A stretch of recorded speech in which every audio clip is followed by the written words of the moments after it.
अस्सलाम वालेकुम दोस्तों आज की वीडियो इंतहाई मज़ेदार है। इंजीनियर मोहम्मद अली मिर्ज़ा का पांव मौलवी समर अब्बास की दुम पर आ पहुंचा। मौलवी समर अब्बास की आप चीखें सुने जो मरीख तक पहुंची और किस कदर गंदी जुबान इस्तेमाल की वो भी सुने। मिर्ज़ा साहब ने अहादीस की रोशनी में इन सब को धो डाला। बड़ी इंपॉर्टेंट वीडियो है, ज़रूर सुनिए, आखिर तक देखिए। वीडियो शेयर कीजिए, मत शेयर कीजिए ताकि लोगों को इनका असल चेहरा दिखाया जा सके। और अगर पसंद आए हमारा चैनल तो आप इसे सब्सक्राइब ज़रूर कीजिए, जिससे हमारी हौसला अफजाई भी होगी और आपका एक क्लिक या एक शेयर किसी एक को राह रास्त पर ले आया तो हमारी निजात का बायस भी होगा। बहुत शुक्रिया। वो जड़ा उल्लू दा पट्टा है और मिर्जा जी आप पता नहीं प्लम्बर या क्या बला है वो, लेकिन ये भकभक नहीं करनी चाहिए। और हर बली की दुश्मनी, और कभी गौस पाक की, कभी हजरत जुनैद बगदादी, कभी बायजीद बिस्तामी की। मतलब बंदे को कुत्ता होना चाहिए पर इंटरनेशनल कुत्ता तो नहीं ना होना चाहिए। सारे ही पै गए हैं। मेरे पास क्लिप किसी दोस्त ने भेजा, कह रहा है मां के शाही कोई नहीं, मां के बारे में मां के शाही कोई, मां के शाह बे।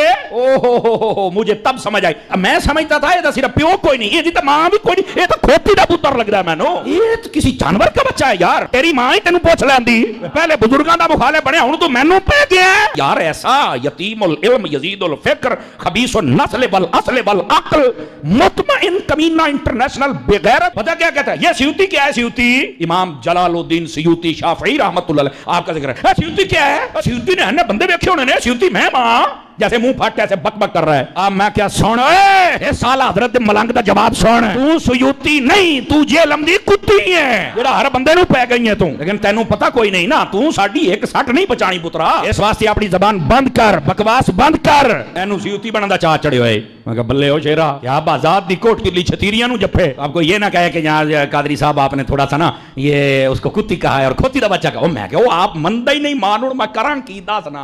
वो मंदा ही ना, प्यो नु मने था मैं हरामदा कैसी। और पीर गुफरान साहब ने भी कहा था, सुन लो नारा गुफरान दा, मिर्जा जेल में हरामदा उनका है। और उसका जवाब नहीं दे हरामी बंदा क्या देगा बताओ ना मुझे। तो ऐसे फितनों का यही जवाब होता है। मैं क्या जा एक कंजरा गल कर लग्या, कंजर दिमाग में कंजर गल ही होनी है। तेन शर्म तो या नहीं पई आउंदी। और अब तो इस महीना, एक महीने के अंदर जितना ये नंगा हुआ है ना, और जितना ये एक्सपोज हुआ है, मैं कहता हूं अगर ये बेगैरत और कमीना और हरामी ना हो तो ये वैसे ही मर जाए। अगर हलाली हो तो इतना ज्यादा जलील हुआ है। लानतिया तुझे नहीं पता, वैसे भी तू इंजीनियर है, रक्शे खोल के कस, तेरा तोकी नहीं बनता शोबे। मौलवी असी 10 साल असी पढ़े है। ये कहते दाढ़ थले आया, मैं नहीं इसको कहता दाढ़ थले आया, क्योंकि असी मुंह जद भी शह पाइए, हलाल शह पाइए, हराम शह कदी नहीं पाई असी। एनू मैं वैसे ही रेंज थले देंगा, फिर मैं पूछांगा पुत्र हूं दस। अभी वो अगले दिन एक मौलाना साहब ने मेरे खिलाफ क्लिप चढ़ाया हुआ और गालियां दी। यकीन करें हमारे स्टूडेंट्स को तो जो बेचारे जज्बाती किस्म के हैं ना, वो वीडियोस देख के गुस्सा आता है। जो मेरे साथ बैठने वाले हैं ना, वो मेरे साथ बैठ के हंसते हैं सिर्फ वीडियोस देख के। मैं आज तक अपने किसी मेरे खिलाफ जितनी भी गाली गलोच वाली वीडियो है, मुझे कभी भी देख के ना तो कभी गुस्सा आया, ना कभी कोफ्त हुई है, बल्कि मेरी तो मीम्स ही वही होती हैं जिसमें मुझे गालियां निकाल रहे होते हैं। कोई मुझे तो मज़ा आता है कि यार इनके पास अब कोई चीज़ नहीं है सिवाय गालियां निकालने के। बाकी इस चीज़ का ज़रूर दुख होता है कि इनकी क्या इस्लामी तरबियत हुई हुई है, वो अलग बात, लेकिन उसका मुझसे तो कोई लेना देना नहीं। तो अगले दिन एक मौलाना ने एक वीडियो चढ़ाई हुई कि इंजीनियर साहब कहते हैं मां तो शाही कोई नहीं। अच्छा, अब अल्लाह के बंदो, मतलब ये कोई बात हुई होगी ना, इसके कोई शुरू में कोई अव्वल आखिर कोई बात हुई होगी, ठीक है। ये बात तो अल्लाह के नबी ने बात की हुई है, बुखारी मुस्लिम दोनों में हदीस है, तुम में से कोई शख्स उस वक्त तक मोमिन ही नहीं हो सकता जब तक कि मैं उसे उसके माँ बाप औलाद सब लोगों से बढ़कर अजीज ना हो जाऊं। इसी को मैंने ट्रांसलेट किया कि जहां कहीं अल्लाह और उसके रसूल की बात आ जाए वहां माँ बाप तो शाही कोई नहीं। आप मुझे बताएं, ये तो हदीस है बुखारी मुस्लिम की। उसको ज़ाहिर है मैंने अपने अंदाज में बयान किया ना। जो मुफक्किरीन होते हैं या जो शुअरा होते हैं, वो उन्हीं बातों को एक डिफरेंट फॉर्म में प्रेजेंट करते हैं। मतलब वही होता है। सही मुस्लिम में हदीस है कि बेशक अल्लाह ताला इस किताब की वजह से बाज लोगों को उरूज देता है और बाज को पस्ती का शिकार करता है। और ये चूंकि मुजारे का सीगा मुस्तकबिल को भी कफायत करता है कि अल्लाह कुरान की वजह से कुछ लोगों को उरूज देगा, कुछ को जवाल देगा। لیکن ڈاکٹر اقبال نے اسی حدیث کو ٹرانسلیٹ کیا ہے ماضی کے سیغے میں.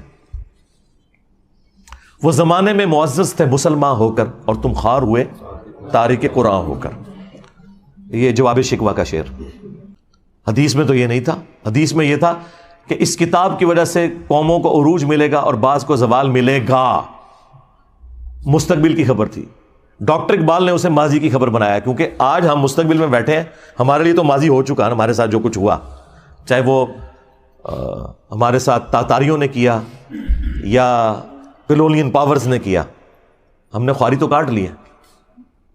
تو اسی بات کو ایک ڈفرنٹ انداز میں انہوں نے پہنچا دیا کہ محمد سے وفاتوں نے تو ہم تیرے ہیں, یہ جہاں چیز ہے کیا لوح و قلم تیرے ہیں.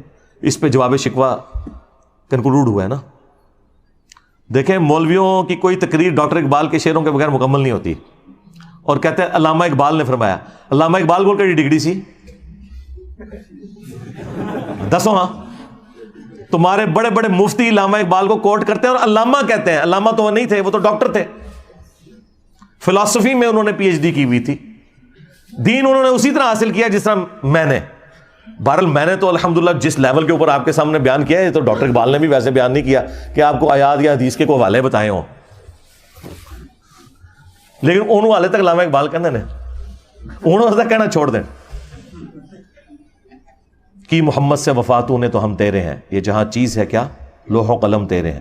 یہ اللہ کی طرف سے انہوں نے جواب دیا کہ اگر تو نے میرے نبی کے ساتھ وفا کی نا اے امت محمدیہ صلی اللہ علیہ وآلہ وسلم, پھر ہم تیرے ہو جائیں گے. اور یہ دنیا تو کوئی چیز نہیں, لوح و قلم پہ بھی فیصلے پھر تمہاری دعاؤں کے اوپر ہوں گے اگر تم میرے نبی کے وفادار رہے. اب یہ قرآن و حدیث میں ان الفاظ کے ساتھ تو کہیں بات موجود نہیں, لیکن پورے قرآن و سنت کی تھیم یہی ہے کہ کی محمد سے وفاتوں نے تو ہم تیرے ہیں, یہ جہاں چیز ہے کیا لوح و قلم تیرے ہیں. لہٰذا وہ حدیث کہ تم مومن ہی نہیں ہو سکتے جب تک کہ میں تمہیں تمہارے ماں باپ اولاد سب لوگوں سے بڑھ کر عزیز نہ ہو جاؤں, یہ حدیث پڑھ کے اس کی جب تھیم بیان کرے انسان, ان لوگوں کو سمجھائے کہ جن کی مائیں کہتی ہیں کہ اگر تو نے داڑھی نہ کٹائی تو میں دودھ نہیں بخشوں گی, اور زبردستی وہ بچوں کی داڑیاں مڑوا کے اپنے لیے بھی جہنم کا سبب کرتی ہیں اور اپنی اولاد کو بھی جہنم میں دھکیلتی ہیں, اور اپنی بچیوں کا حجاب اتروا دیتی ہیں کہ اچھے رشتے نہیں ملیں گے, اور بعد میں بھی جو ملتے ہیں رشتے وہ بھی جو گند کھاتے ہیں بعد میں وہ بھی پتہ چل جاتا ہے. تو ایسے ماں باپ کو پھر ہم نہ سنائیں کہ ہم نے اللہ اور اس کے رسول کی بات ماننی ہے, تسی تے شاہی کوئی نہیں. ماں باپ کے ساتھ اس نے سلوک کا حکم اللہ نے دیا ہے. اگر ماں باپ اللہ اور اس کے رسول کے باغی ہیں پھر ان معاملات میں ان کی بات نہیں مانی جائے گی.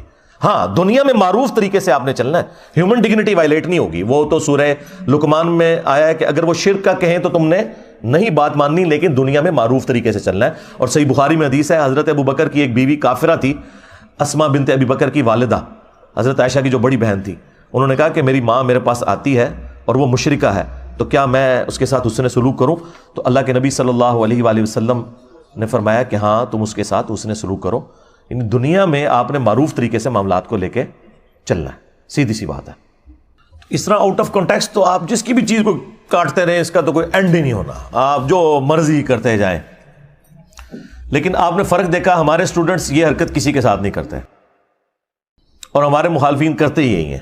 اور دوسرا, ان چیزوں سے آپ کو یہ پتہ چل گیا کہ ہمارے مخالفین کے پاس نہ اب قرآن بچا ہے نہ سنت بچی ہے کہ وہ پیش کر سکیں ہماری مخالفت میں. پہلے بھی خیر کوئی نہیں تھے پیش کرتے, ابھی بھی کوئی تھوڑا بہت کوئی پڑھن پہ گئے نے, تو وہ دی وجہ صرف یہ ہے کہ میں نے قرآن و سنت بیان کرنا شروع کیا, تو اب یہ جمعے کے خطبوں میں تیاری کرتے ہیں اور کوئی نہ کوئی قرآن کی آیت یا حدیث بیان کر کے کوشش کرتے ہیں کو پبلک کو بتائیں, ریفرنسز دیں نہ دیں ان کی اپنی مرضی. تھوڑا بہت کوئی ابھی علمی شغف بھی آیا تو ابھی آنا شروع ہے, اچھی بات ہے, ہم اسے اپریشیٹ کرتے ہیں, ایسے ہی ہونا چاہیے. جی تو دوستو, دیکھیے آپ نے ویڈیو, مزہ آیا, پسند آئی, ویڈیو کو شیئر کرنا اور چینل کو سبسکرائب کرنا نہ بھولیں تاکہ ہر نوٹیفیکیشن آپ تک پہنچتا رہے اور آپ اسی طرح لوگوں کی مدد کرتے رہیں, دین پھیلاتے رہیں. کسی ایک کو بھی راغب کر لیں, ہماری نجات کا ذریعہ ہوگا انشاءاللہ. بہت شکریہ.